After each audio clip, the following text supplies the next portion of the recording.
High friends, welcome to my channel. ಬನ್ನಿ ಇವತ್ತು sugar ಇರೋರು ಯಾವ ಥರ ಅನ್ನ ತಿಂದರೂ ಕೂಡ ಶುಗರ್ ಲೆವೆಲ್ ಸ್ಪೈಕ್ ಆಗದಿರಂಗೆ ನಾನು ಹೇಳ್ಕೊಡ್ತೀನಿ. ಈ ಮೆಥಡಲ್ಲಿ ನೀವು ಟ್ರೈ ಮಾಡಿದ್ರೆ ಶುಗರ್ ಲೆವೆಲ್ ಸ್ಪೈಕ್ ಆಗಲ್ಲ, ವೆಯ್ಟ್ ಲಾಸು ಗೈನ್ ಆಗಲ್ಲ, ವೆಯ್ಟ್ ಲಾಸ್ ಕೂಡ ಆಗ್ತೀರ. ಬನ್ನಿ ಒಂದು ಸ್ಟವ್ ಮೇಲೆ ಒಂದು ಪಾತ್ರೆ ಇಟ್ಕೊಂಡು ಅದಕ್ಕೆ ನೀರು ಇಟ್ಕೊಳ್ಳಿ. ಆಮೇಲೆ ಅಕ್ಕಿನ ಚೆನ್ನಾಗಿ ತೊಳ್ಕೊಂಡು ಒಂದು 10 ನಿಮಿಷ ಊರಿಕ್ಕಿದ್ದಾದಮೇಲೆ ಅಕ್ಕಿನೆಲ್ಲ ಡೇಸ್ಕದಲ್ಲಿ ಹಾಕ್ಕೊಂಡು ಉಪ್ಪು ಹಾಕ್ಕೊಬೋದು. ಉಪ್ಪು ಆಪ್ಷನಲ್, ನಿಮಗೆ ಹಾಕಿದ್ರೆ ಹಾಕ್ಕೊಬೋದು, ಇಲ್ಲಾಂದರೆ ಇರ್ಬೋದು.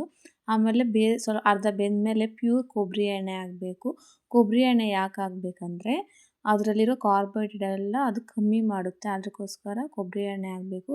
ಮತ್ತು ನೀವು ಮೊಸರು ಅಕ್ಕಿನ ಯೂಸ್ ಮಾಡಬೇಕು, ಡಿಪಾವ್ ಅಕ್ಕಿ ಯೂಸ್ ಮಾಡಬೇಡಿ. ಯಾಕಂದರೆ ಮೊಸರು ಅಕ್ಕಿ ಪಾಲಿಷ್ ಮಾಡುತ್ತೆ, ಡಿಪಾವ್ ಅಕ್ಕಿ ಪಾಲಿಷ್ ಮಾಡಿರಲ್ಲ. ಆದ್ದರಿಂದ ಪಾಲಿಷ್ ಮಾಡದೇ ಇರೋದು ಕಾರ್ಬೋಹೈಡ್ರೇಟ್ ಜಾಸ್ತಿ ಇರುತ್ತೆ, ಪಾಲಿಷ್ ಮಾಡಿರೋದು ಕಾರ್ಬೋಹೈಡ್ರೇಟ್ ಕಮ್ಮಿ ಇರುತ್ತೆ. ಅದಕ್ಕೋಸ್ಕರ ಮೊಸರು ಅಕ್ಕಿ ಎತ್ಕೊಳ್ಳಿ.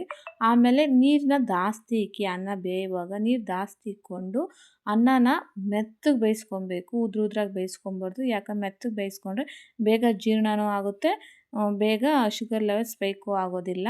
ಆಮೇಲೆ ಅನ್ನ ಎಲ್ಲ ಬೆಂದಿದ್ದಾದಮೇಲೆ ಅದ್ರ ನೀರು ಕಂಟೆಂಟೆಲ್ಲ ಸೋಸ್ಕೊಂಡ್ಬಿಟ್ರೆ ಒಂದು ನಿಮಿಷ ಹಂಗೆ ಪ್ಲೇಟ್ ಮುಚ್ಚಿದ್ರೆ ರೆಡಿನೇ ಆಗೋಯ್ತು.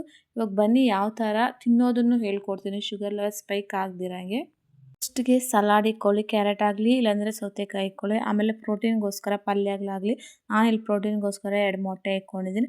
ಆಮೇಲೆ ನೀವು ಎಷ್ಟು ಬೇಕು ಅಷ್ಟು ಅನ್ನ ಇಕ್ಕೊಂಡು ಅದ್ರ ಮೇಲೆ 1 ಸ್ಪೂನ್ ಮತ್ತು 2 ಸ್ಪೂನ್ ತುಪ್ಪ ಹಾಕ್ಕೊಳ್ಳಿ. ಯಾಕಂದರೆ ತುಪ್ಪ ಫ್ಯಾಟ್ ಕಂಟೆಂಟ್ ಅಲ್ವಾ, ಅದು ಶುಗರ್ ಲೆವೆಲ್ನ ಸ್ಪೈಕ್ ಮಾಡಲ್ಲ, ಅದು ಸ್ಲೋ ಆಗಿ ಶುಗರ್ ಲೆವೆಲ್ನ ಇದು ಮಾಡುತ್ತೆ. ಆಮೇಲೆ ಮೆಲ್ಲಕ್ಕೆ ಅಗ್ದಿ ತಿನ್ನಬೇಕು. ಆವಾಗ ಮೆಲ್ಲಗೆ ಅಗ್ದಿ ತಿನ್ನೋದ್ರಿಂದ ನಿಮ್ಮ ಜೀರ್ಣಕ್ರಿಯೆನೂ ಬೇಗ ಆಗಿಬಿಡುತ್ತೆ. ಆಮೇಲೆ ಎಲ್ಲ ತಿಂದಿದ್ದಾದಮೇಲೆ 10 ನಿಮಿಷ ವಾಕಿಂಗ್ ಮಾಡಬೇಕು. 10 ನಿಮಿಷ ವಾಕಿಂಗ್ ಮಾಡಿದರೆ ಬ್ಲಡ್ ಒಳಗಡೆ ಶುಗರ್ ಲೆವೆಲ್ಸ್ ಹೋಗಲ್ಲ, ಅದು ಎನರ್ಜಿಯಾಗಿ ಕನ್ವರ್ಟ್ ಆಗಿಬಿಡುತ್ತೆ. ಈ ಥರ ಮಾಡ್ಕೊಂಡು ತಿನ್ನಿರಿ, ಶುಗರ್ ಲೆವೆಲ್ ಸ್ಪೈಕೇ ಆಗಲ್ಲ. ವಿಡಿಯೋ ಇಷ್ಟ ಆಗಿದೆ ಲೈಕ್ ಮಾಡಿ, ಶೇರ್ ಮಾಡಿ, ಕಮೆಂಟ್ ಮಾಡಿ. ಬಾಯ್ ಬಾಯ್.